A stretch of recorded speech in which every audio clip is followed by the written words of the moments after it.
The Institute was founded in 2007 as a not-for-profit company. We're not as old as the Chamber, but we hope to be still around in a few years' time. We were founded by some illustrious corporations, and mainly Saudi companies. Saudi Aramco and SABIC were instrumental in founding GCC BDI in 2007, but they wanted it to be a GCC initiative, so they invited Emirates NBD and Investcorp in Bahrain to join them. And we were founded with a clear mission in 2007 to improve corporate governance, to raise awareness about the benefits of corporate governance, and to improve board effectiveness in the region. When I speak to the founders and I ask them what was the idea back in 2007, because it was quite visionary then to be talking about corporate governance in this region. And they said, we were sitting on boards of companies overseas and we realized that they run their boards differently. And they talk about this word governance and we didn't really understand too much about it. So that was the initiative for setting up BDI in the region. And we've been working therefore with boards for the last 12 years. We work with the boards of listed companies, but also government-owned organizations, family businesses, and large private companies. And we do this mainly to try and help them understand the true benefits of corporate governance, how to apply corporate governance in their organization. There isn't a one-size-fits-all, we heard that this morning, and how the board is really a strategic asset and how the board creates value for the company. We're very much a homegrown organization.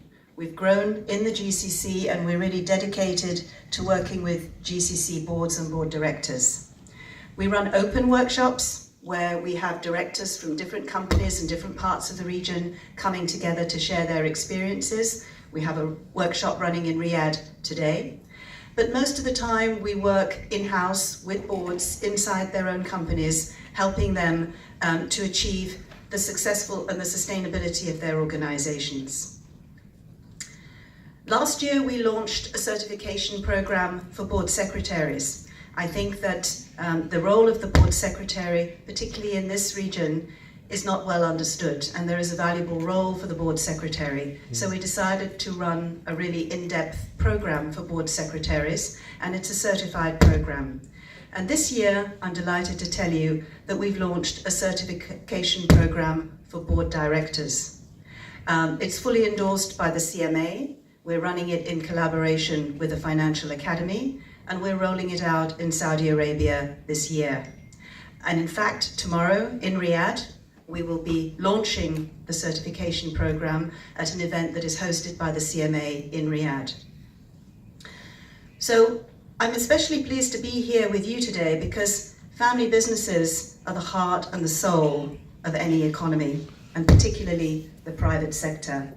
They generate huge revenues and they're a key part of the regional economies, as we've heard this morning. But this also means that the challenges and the issues faced by family-owned businesses are of relevance not just to those families themselves, but also to the broader economies in which they operate. Many of the issues that family businesses face, even today, are not new. They've been faced by the previous generations and previous family businesses. But as time advances and the business grows, finding solutions to the problems get bigger and it gets more complicated. So in answer to the question this morning, should we start with the first generation? My answer would be yes. The sooner you start to adopt good governance practices, even in a small way, the better and the easier it is. So family governance is an important topic. It's an important topic not just for your businesses, it's an important topic for the country, and it's an important topic for the global economy. We're having these conversations in other parts of the world, not just here in Saudi Arabia, as you heard Bob say this morning. It's important for Saudi Arabia because to become a developed economy, we have to adopt good corporate governance practices which are on an international standard. We can tailor them to our needs in this part of the world and to the culture, but at the end of the day, these are international standards, and if we want to be a global player, then we're going to have to adopt those global practices as well. And it's important for family businesses who represent such a large percentage of the economy to be part of that development.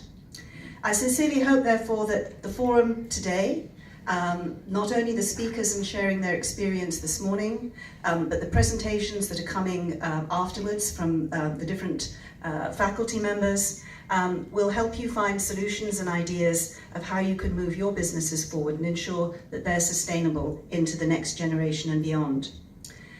In finishing, I'd like to thank the Chamber for their support and collaboration in organising this forum today. I'd particularly like to thank the Chamber President, but especially Mohammed Radwan and his team, all the marketing people that have worked so hard to make this forum a success for you today. And I'd also like to thank all the speakers, the faculty and the panelists who've generously given their time to be with us today and to share their knowledge and experience. I hope you enjoy the rest of the day. Thank you.